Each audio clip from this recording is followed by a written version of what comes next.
Bonjour à tous, nous allons voir au cours de cette vidéo comment procéder pour faire un excellent hivernage de votre véhicule. Premièrement, des généralités. Deuxièmement, le stockage proprement dit de votre véhicule.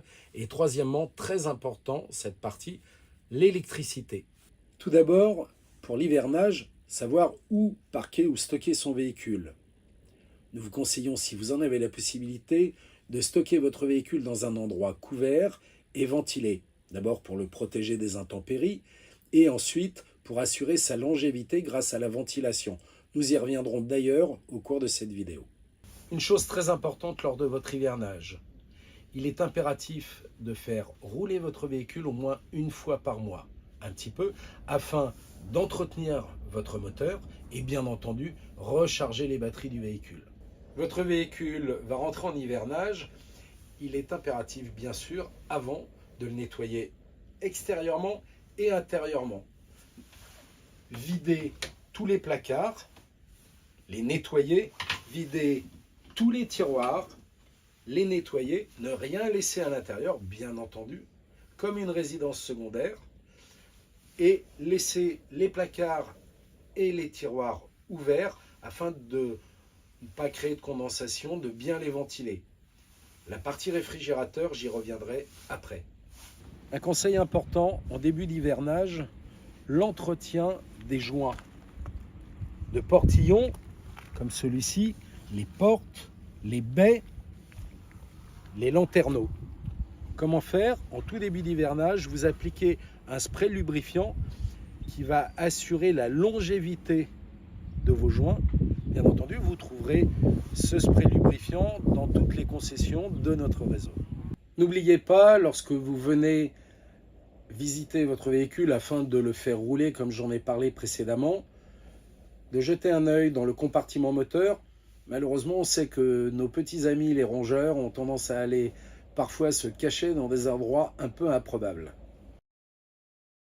L'hivernage va commencer et on démarre bien entendu avec la vidange de tous les circuits d'eau. Et pour commencer, le réservoir d'eau propre. Sur ce véhicule, c'est très simple, il se situe ici, vers l'arrière, sous cette trappe. Voilà. Je dévisse le bouchon principal. Ici, j'ai une chaîne et évidemment, je tire et toute la partie eau va s'évacuer sous le véhicule.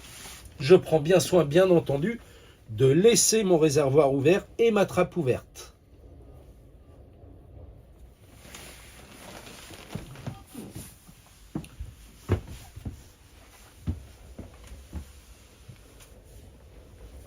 Sur mon écran, évidemment, mon réservoir maintenant est vidangé, mais il faut aller jusqu'au bout. Il faut vidanger tout le circuit. Pour ce faire, on allume bien entendu la pompe à eau qui va se mettre en route et on n'oublie pas d'ouvrir les robinets qui sont celui de l'évier, du lavabo de la salle de bain ainsi que la douche. On vient de vidanger toute la partie circuit d'eau concernant les robinets bien entendu et la douche. Maintenant, le circuit d'eau du chauffage. Très simple, il suffit pour votre chauffage, afin de le vidanger complètement, de déverrouiller la vanne de sécurité anti-gel de votre chauffage en la mettant dans l'axe. N'oubliez pas, quand vous reviendrez vers votre véhicule pour le remettre en route, qu'il faudra la réarmer, bien entendu. Dernier point, les eaux usées. Vous avez l'accès à votre réservoir d'eau usée, généralement vers le milieu du véhicule. Vous ouvrez votre bouchon principal. Vous nettoyez bien sûr le réservoir, c'est important.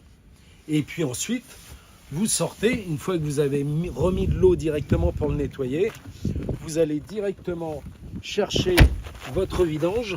Ici, vous tirez et vous vidangez votre véhicule. Dernier point de vidange, la cassette toilette. Bien entendu, vidanger votre cassette toilette, bien la nettoyer en utilisant les produits adéquats et si possible, la laisser sortie et laisser le gros bouchon ouvert afin de procéder à une ventilation, qu'il n'y ait pas de moisissures qui apparaissent vu que ce sera très humide à l'intérieur.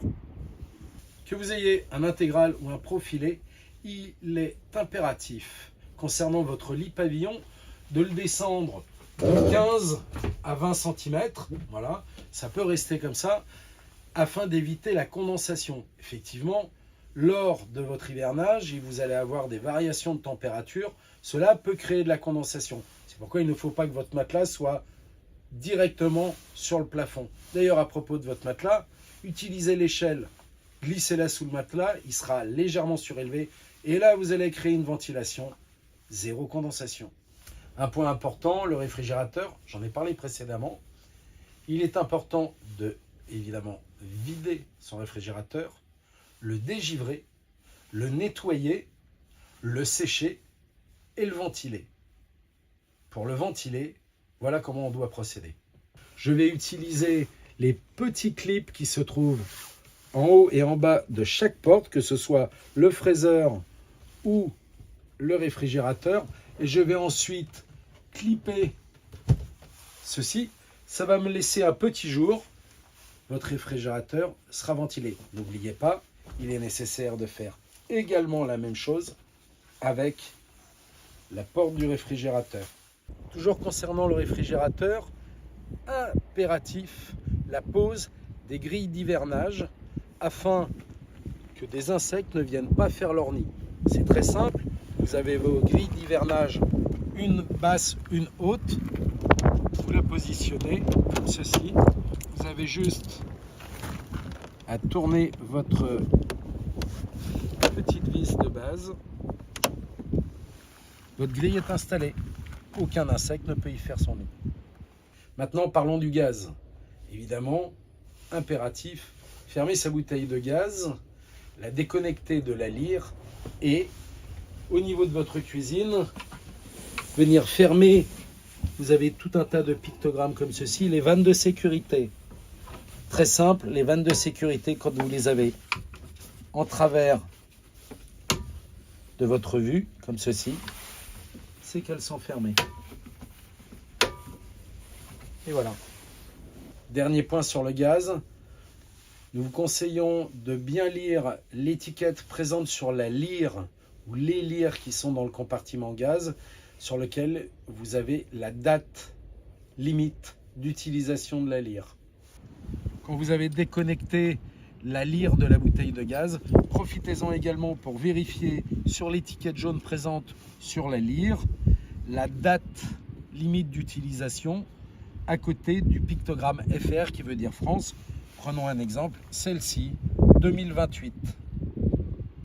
Impératif également, avant le stockage en hivernage de votre véhicule, faire le plein de gasoil. Cela va éviter la condensation, ce qui pourrait endommager le moteur et notamment les injecteurs.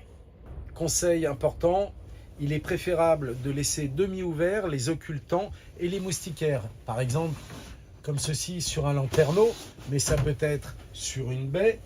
On va descendre à la fois la moustiquaire et l'occultant sur le pare-brise, sur tous les lanterneaux et toutes les baies. Cela va éviter que les poussières restent et stagnent à l'intérieur et éventuellement de la condensation qui créerait de la moisissure. Conseil important, ne pas serrer son frein à main manuel au risque de le voir se bloquer lors de températures négatives. Afin que vos pneus ne se déforment pas lors d'un hivernage prolongé, nous vous conseillons de surgonfler légèrement vos pneumatiques, tout en respectant bien entendu les conseils du constructeur du porteur. N'oubliez pas, avant de repartir avec votre camping-car, bien sûr, de contrôler la pression de vos pneumatiques. Au début de cette vidéo, nous avons conseillé de stocker votre véhicule dans un endroit couvert, ventilé. L'objectif, bien sûr, est de lutter contre la condensation et l'humidité. D'ailleurs, nous vous conseillons éventuellement de mettre à l'intérieur de votre véhicule 1 ou 2 déshumidificateurs d'air. Et à la fin, bien entendu, laissez vos baies entrouvertes, comme ceci. Il y a une position sur chacune des baies qui vous permet de maintenir la baie, de créer une légère lame d'air. On entend d'ailleurs l'air passer actuellement. Comme ceci, vous évitez pleinement la condensation et l'humidité à l'intérieur de votre véhicule pendant l'hivernage. Abordons maintenant un point crucial de l'hivernage, l'électricité. Avant de stocker votre véhicule, il est impératif de faire une charge complète de la batterie cellule.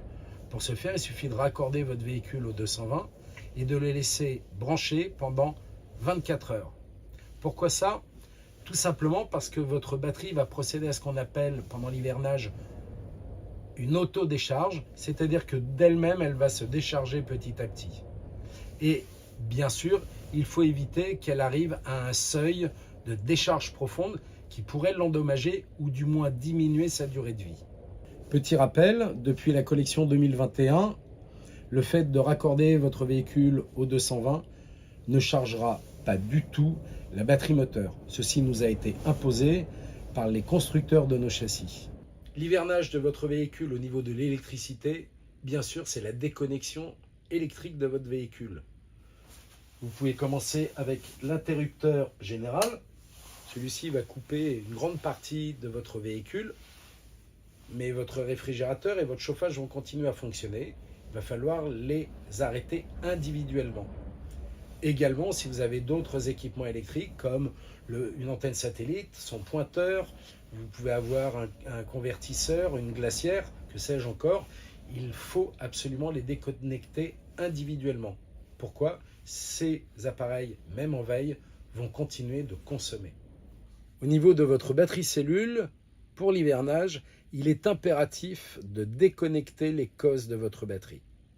Idéalement, nous vous conseillons de stocker votre batterie dans un endroit sec, compris entre 10 et 15 degrés. Vous allez améliorer la durée de vie de votre batterie. N'oubliez pas, je vous le rappelle, votre batterie va procéder à une auto-décharge. Donc, il faut recharger votre batterie cellule régulièrement, une fois par mois, avec un appareil adapté. Enfin, dernier conseil important, lorsque pendant l'hivernage, vous souhaitez recharger les batteries simplement en branchant votre véhicule au 220, ne jamais utiliser de minuteur pour faire une recharge programmée. Cela risque d'endommager à la fois le chargeur et la batterie. Nous vous remercions grandement de votre attention. Nous espérons que ces conseils vous seront fort utiles. Si vous avez besoin de plus d'éclaircissements, nous vous invitons à vous rapprocher de votre concessionnaire le plus proche. Merci et à très bientôt.